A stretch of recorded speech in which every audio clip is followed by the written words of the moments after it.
Hey guys, how you doing today? I'm out here with my little pugger, as you can see. Hey, why don't you say hi to the people, buddy? Huh?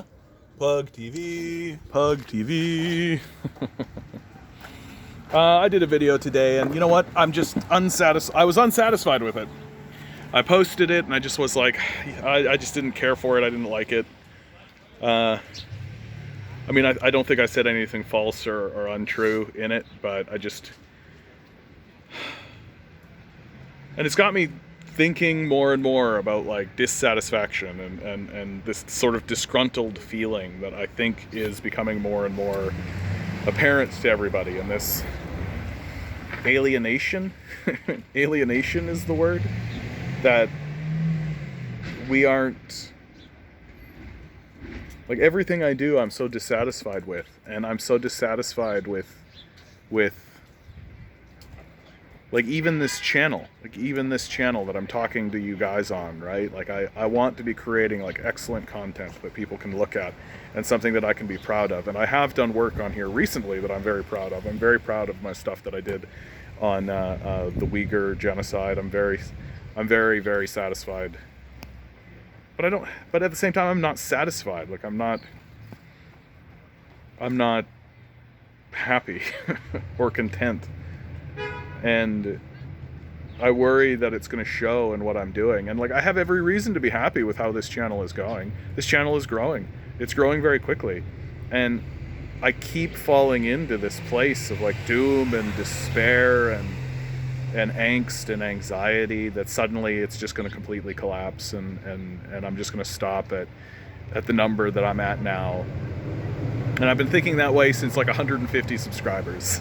Like every single step of the way, I'm just like, okay, this is it stops now. Okay, this is it stops now. And it never does. It continuously it keeps growing. I know, buddy. I know. People walking by, right? Oh, isn't that right? Yeah, he's my little guard dog. He makes sure that nobody's going to come and cause me any problems, right? He doesn't feature very often because of this. Right? He doesn't feature very often, and that's another thing that leads to my sort of dissatisfaction, right? I'd love for Milo to just chill out and be here, and I could show him off and all that, but he's, sets to barking, loses his mind, because he's a little anxious dog, because I feel like he picks up on the anxiety of what's going on around him, and he knows that things are weird. Like, I'm here all the time now, right? I'm not going to work all the time.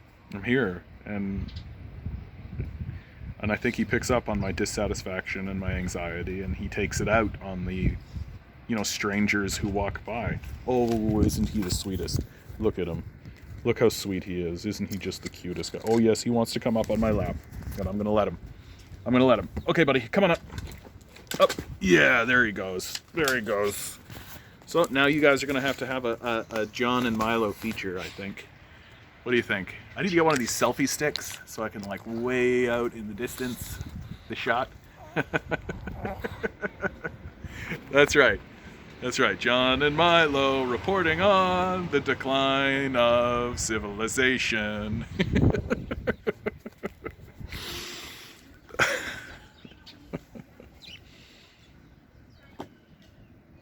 And I mean, that is sort of the key, right? That is sort of the heart of it. And the reason why I was so dissatisfied with that last video is because I didn't really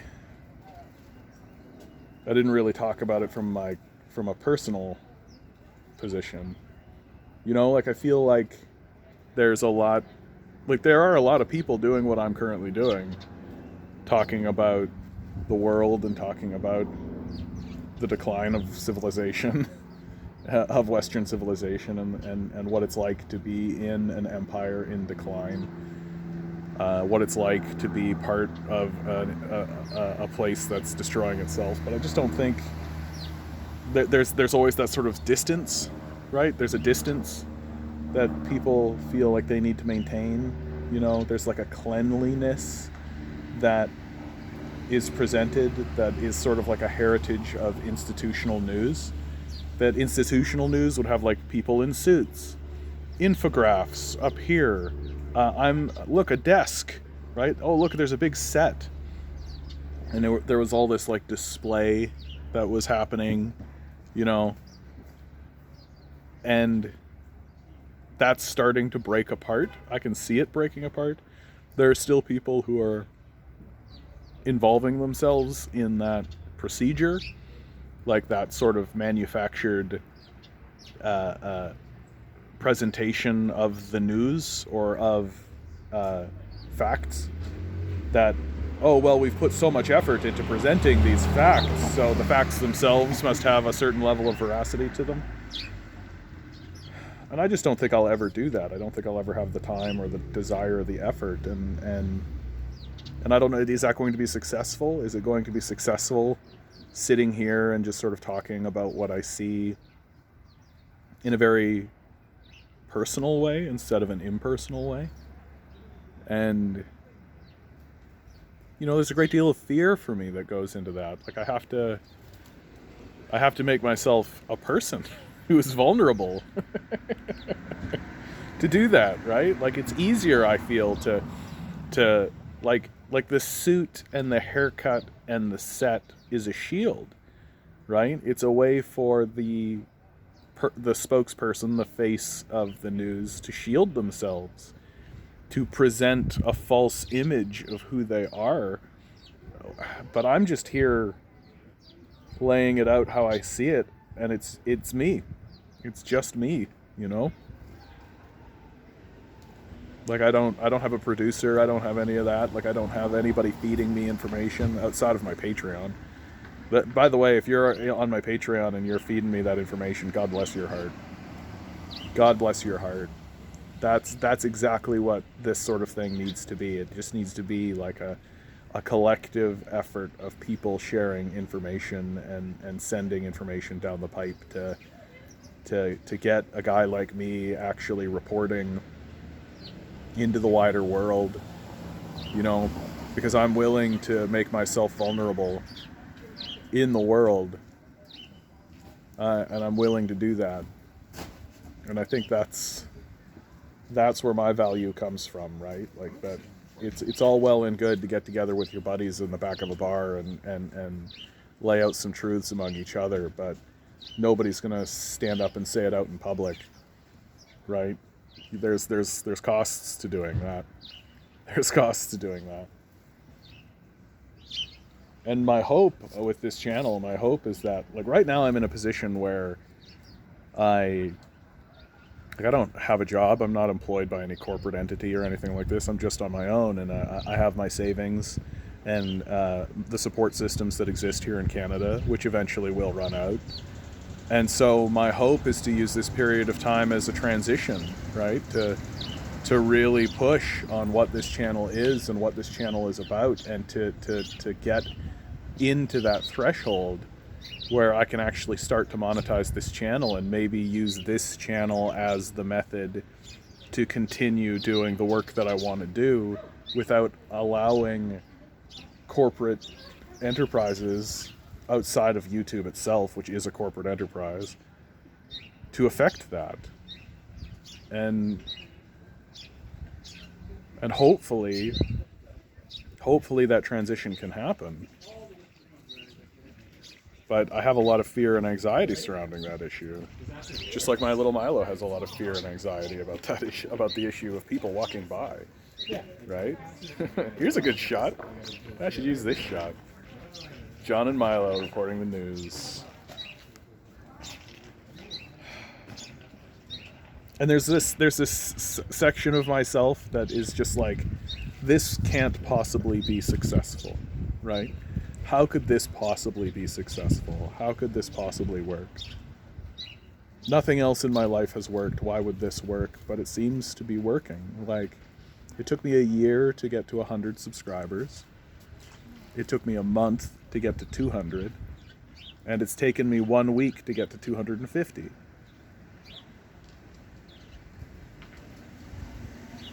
I mean, following that math, I should have 1,000 people by the end of the year. And that seems possible. And yet I'm laden, I'm burdened with this overwhelming sense that, no, it's going to stop. It's not going to work. And it's putting this anxiety on me, this pressure on me, this like I recently did like a couple of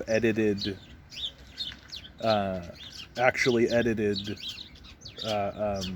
videos, right? And I'm happy with those videos, and I like what I did there, but it's not going to be what I do all the time. And I'm worried, like, are people going to accept these sorts of videos when there's lots of people out in the world who are doing like highly edited, like cleanly presented videos? But this is who I am, and this is what I want to be doing. I want to be commentating like this in an impersonal way. Like, I'm not the news, you know? Like, I'm not a corporate enterprise. I'm just me. I'm just a person living in the world who has access to the same technology that everybody else has, and telling the truth as far as I can perceive it. And I think that people have gotten so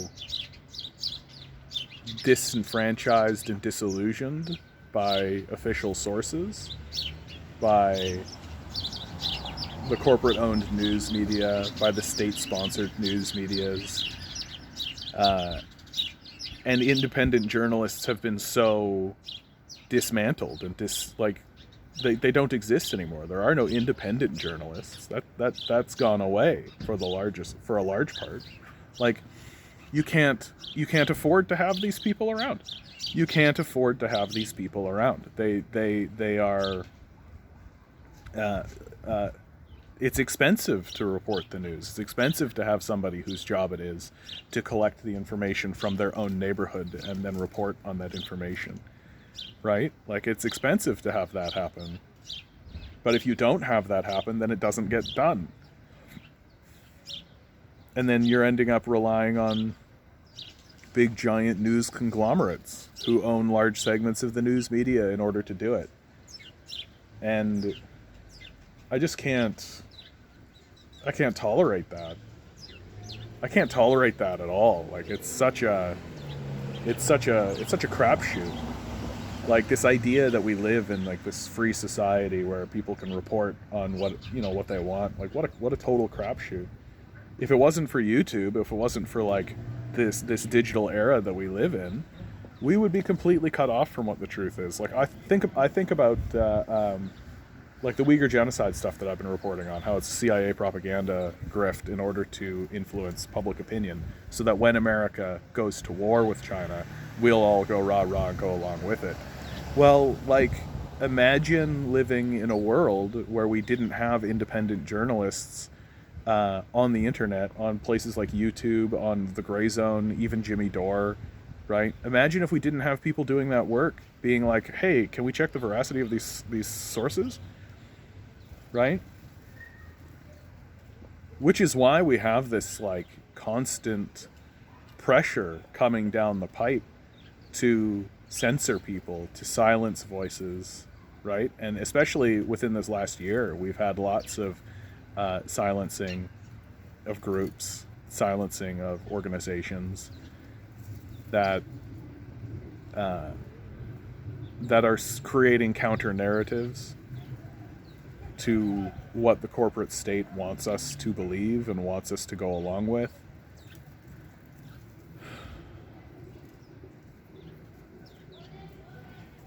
And there is always this sort of persistent fear inside of me that says, okay, let's say I get to that 1,000 mark. Let's say I start to make a living off of doing this. Let's say it all happens, you know. Let's say it goes down the pipe and this is what occurs. And then suddenly a big censorship crack will come down. It's happened in the past. Like, that's what the McCarthy era was all about. It was a complete era of censorship here in America.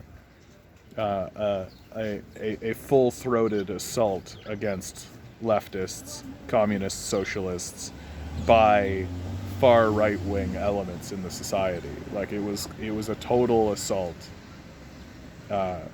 against freedom of expression and freedom of speech. by the very people who hold the banner of free speech, right? Who hold up a flag saying we should have free speech. Right now, these guys are holding up the flag and saying, no, we can't exclude fascists from the conversation. Fascists need to have access to free speech. And those very same people are going to turn around and launch like an inquisition, which is exactly what the McCarthy era was. It was just an inquisition against capitalism and against communism and socialism, right? It was a total inquisition.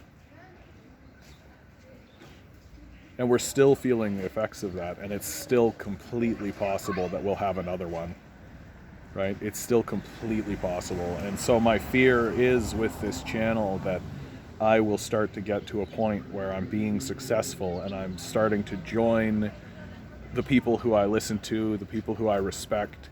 That's people like Thought Slime, who does absolutely brilliant work, intimidatingly brilliant work. Like work that's so good that I go like, man, why am I even bothering to participate?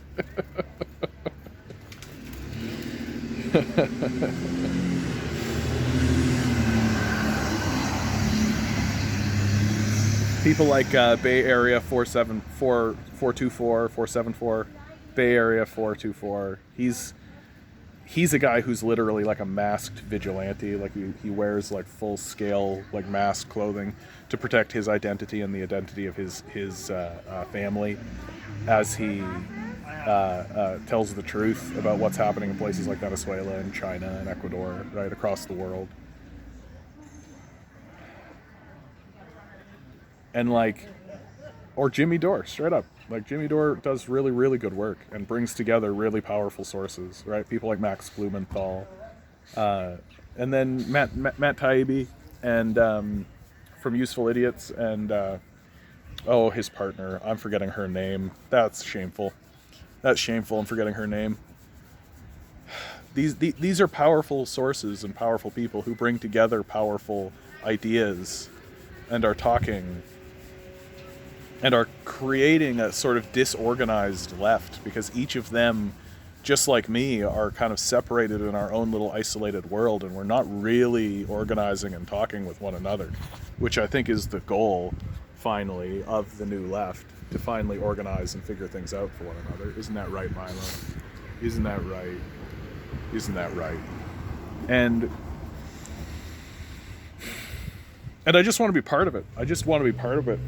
I just want to have a voice, and I want people to listen to what I have to say, because I feel like when the new atheists were around, I was still a fundamentalist Christian at that time.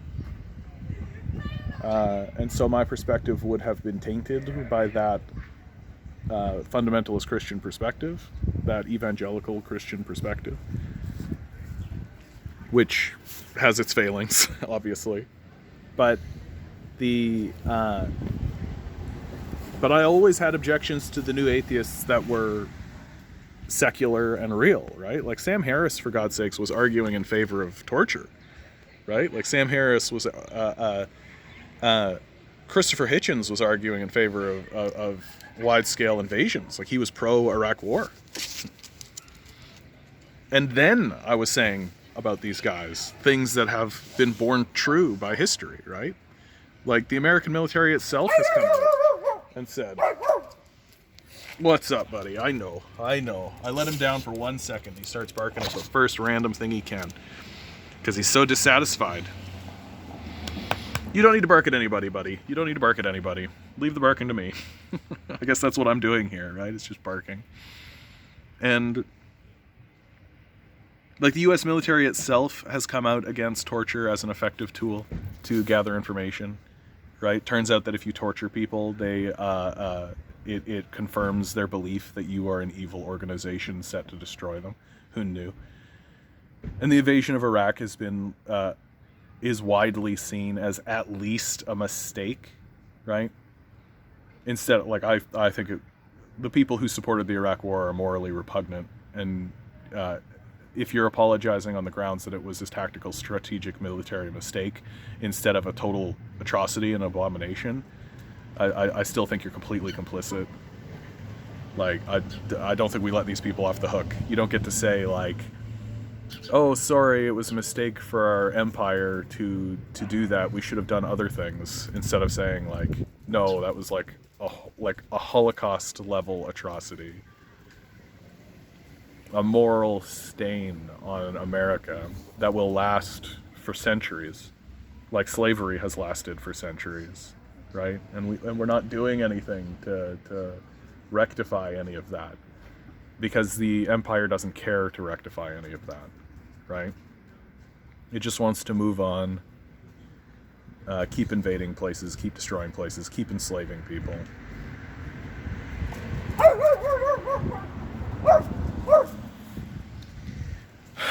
And we're just supposed to kind of go along with that, right? Like, we're just supposed to kind of go along with that. And I don't want to. I don't want to. But I don't have the desire or the technical know-how or the initiative, I guess, if you want to say, like, to create this performance, right? To create this false picture. Just let my dog inside. He needs to go back in, right? Like, my background is theater. I went to university for theater. I have a degree in theater. I attempted to do some acting before it became really obvious that there is no such thing as that in as an actor who can actually make a living acting. Except for the very, very small percentage of extremely handsome people. Hi, Jim. I hope you're watching.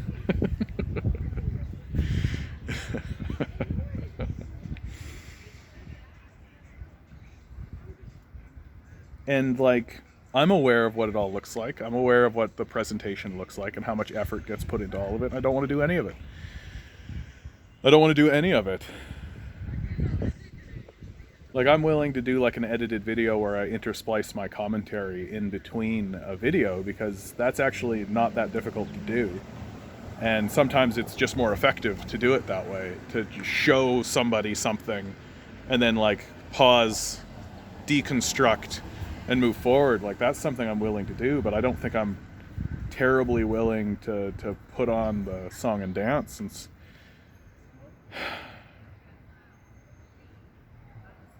And I hope that's okay.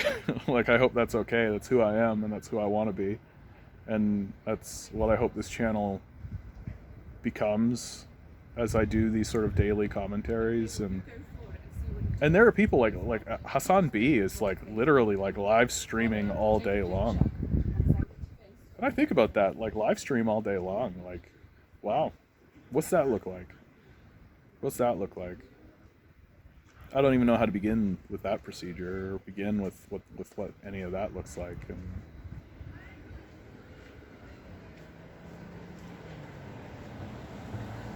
And I don't know, is that going to be kind of exhausting? But I don't know, right? Like, I don't know. Like, I'm just entering this new life of not, where I kind of get to make my own structure and my own rules. Because, like, corporate capitalism insists that you wake up at a specific time, at the appointed time.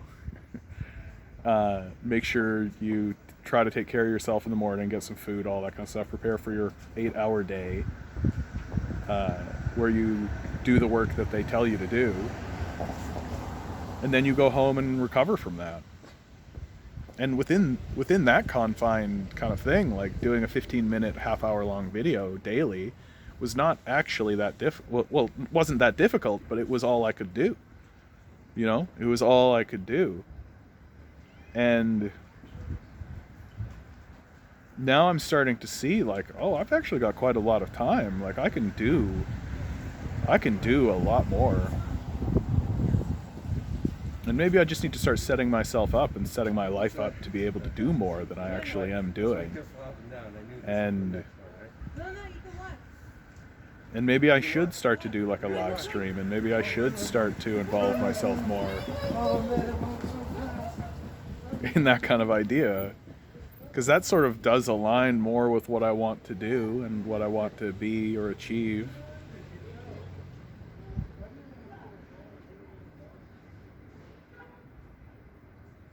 Yeah.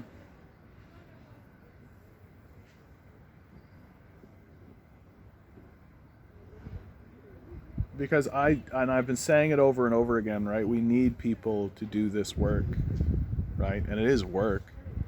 Like after going through all that Uyghur genocide stuff, like I was up for like 35 hours straight reading and researching and working on that project, and then putting it up and defending it. Uh, defending it because I believed in it, and I believe in it still. And boy, boy, do you have to recover from that. That's psychic damage, right? You're taking psychological damage when you're confronted. Like the big thing about that project really is it does confront you with people's racism, xenophobia, and delusions, right? Like, people want to believe that China is doing that. They want to believe it. And it doesn't matter to them how much evidence you provide, and it doesn't matter how much you discredit or you show the level of the lying that's going on. They just want to believe it. And it's really tough. It's really tough to be confronted with that and to see that kind of level of delusion. But my heart goes out, and I'm very sympathetic to it, because I've been in that kind of state of delusion myself at one point in my life. And that's the reason why I work so hard to ensure that I'm basing everything in fact and evidence, things that are verifiable, provable, from sources who we know are trustworthy and who exist in specifically and explicitly to be verifiable and be trustworthy. That's why I use the UN as a source, because the only reason that institution exists is to operate in this way and to try and give everybody a platform, and then also have third party or like people to go into areas to verify the truth of claims or to verify the effect of certain programs. Like, the UN's report on the sanctions against Venezuela is a beautiful document. I mean, it's a horror show, what's happening, but it really explicitly lays out what's going on. And even then, I did a reading of that document, and even then I had people telling me that it was Venezuela's fault after listening to it. Like, this is the level of delusion that exists within our society. And people need to be calling it out. People need to be pointing it out. And people need to be saying it is what it is. It's delusional, right? Like, we've got some major things that are coming at us very shortly. We can't be delusional about it. Like, we can't be delusional about it. And our news media and the corporate-owned media and the state-owned media is going to try to delude us. That's exactly what they're there to do. That's what they are for. They are there to lie to us. They are there to gaslight us. They are there to create a narrative that makes us accept our enslavement and then abandonment.